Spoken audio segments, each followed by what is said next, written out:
Hey everybody, welcome back. I'm Jessica Henry Gray and I'm excited to have you with us this week on Epiphany Week. This is day 3.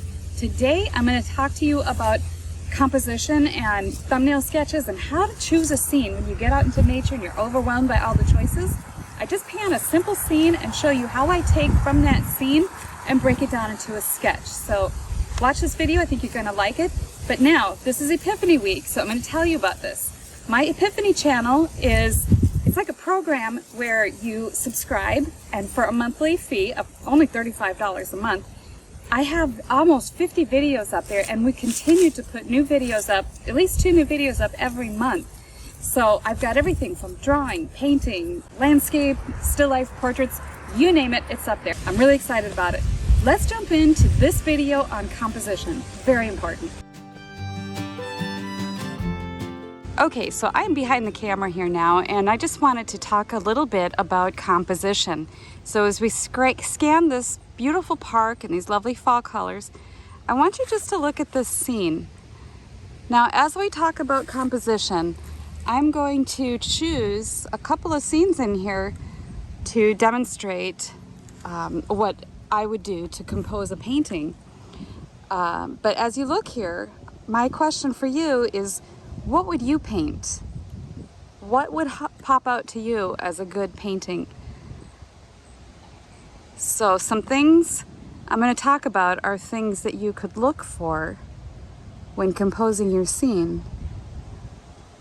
So as I scan this way, if there's something that pops out to you, feel free to pause or back up as needed this little video clip.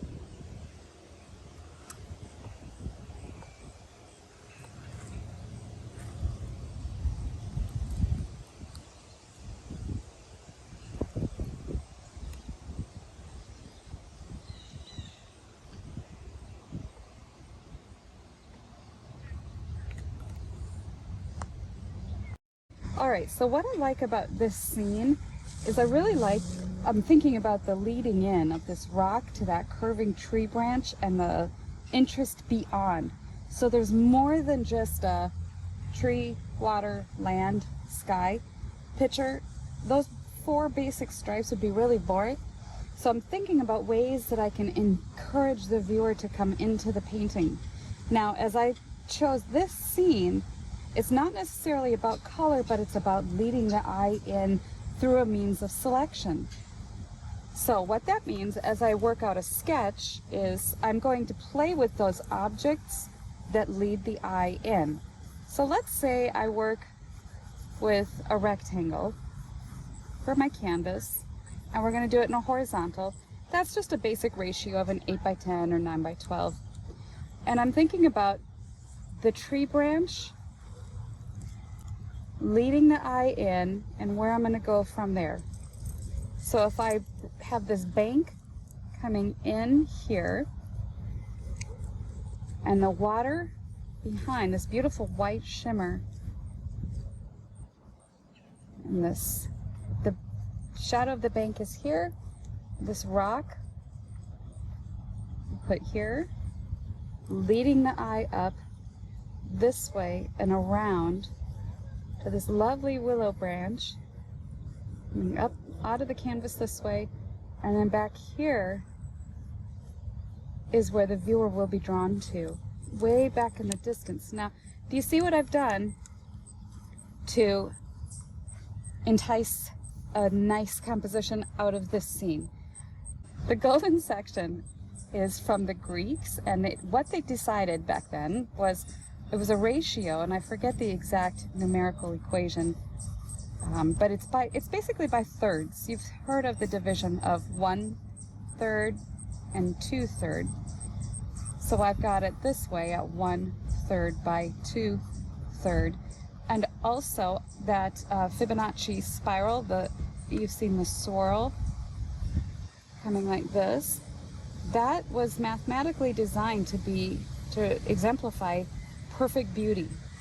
And we have that in here with this coming around, and you see it's at the peak is at the 1/3, the crest of it is about the 1/3, coming down to the bank where there's an interest a visual interest here, and the bank of the sand has a visual stopping point with the rock. So we have these connections here. Now I don't worry about all these other tree branches because the line that the viewer will take into this painting is going to be as such.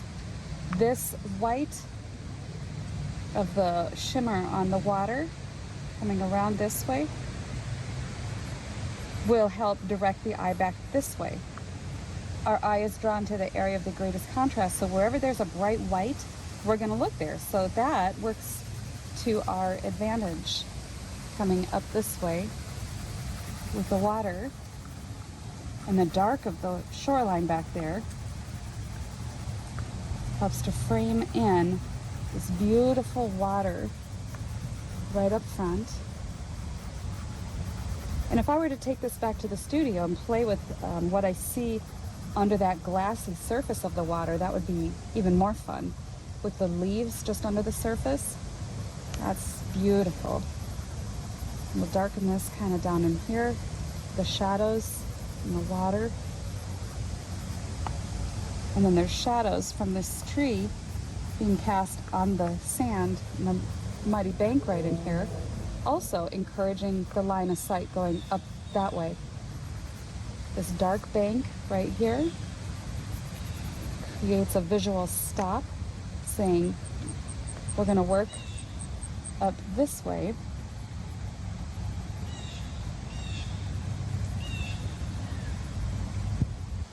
And then there's shadows from these trees.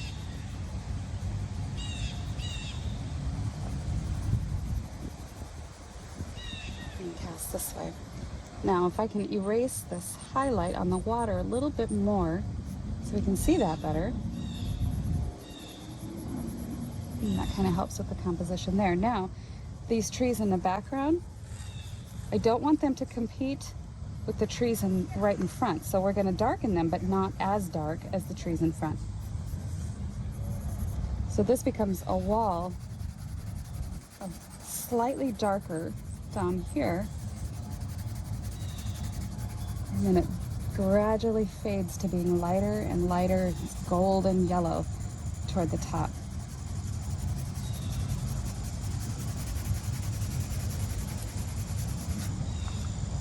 And it's not competing with all of this show that's going on up in front. Now the leaves of this willow, I'm going to erase a little bit more because they are helping to indicate where the viewer is supposed to go.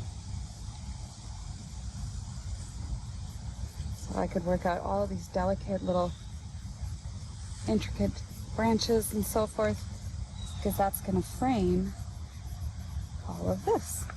Okay, so that I hope helps with one area of visual interesting composition. And that's one of the ways that you can take the scene before you and using your knowledge to develop a painting from just random objects. Okay, so there's one. And that might make an interesting painting, and maybe I will work on that at some point. All right, everybody, well, that wraps this lesson up. I hope you enjoyed it and got something out of this. Now remember, this is a short sampling of the video on the Epiphany page, and it's a longer one. I've got 3 samples of that sketch. So check it out, and I hope to see you there. All right, you guys, see you tomorrow. Bye-bye.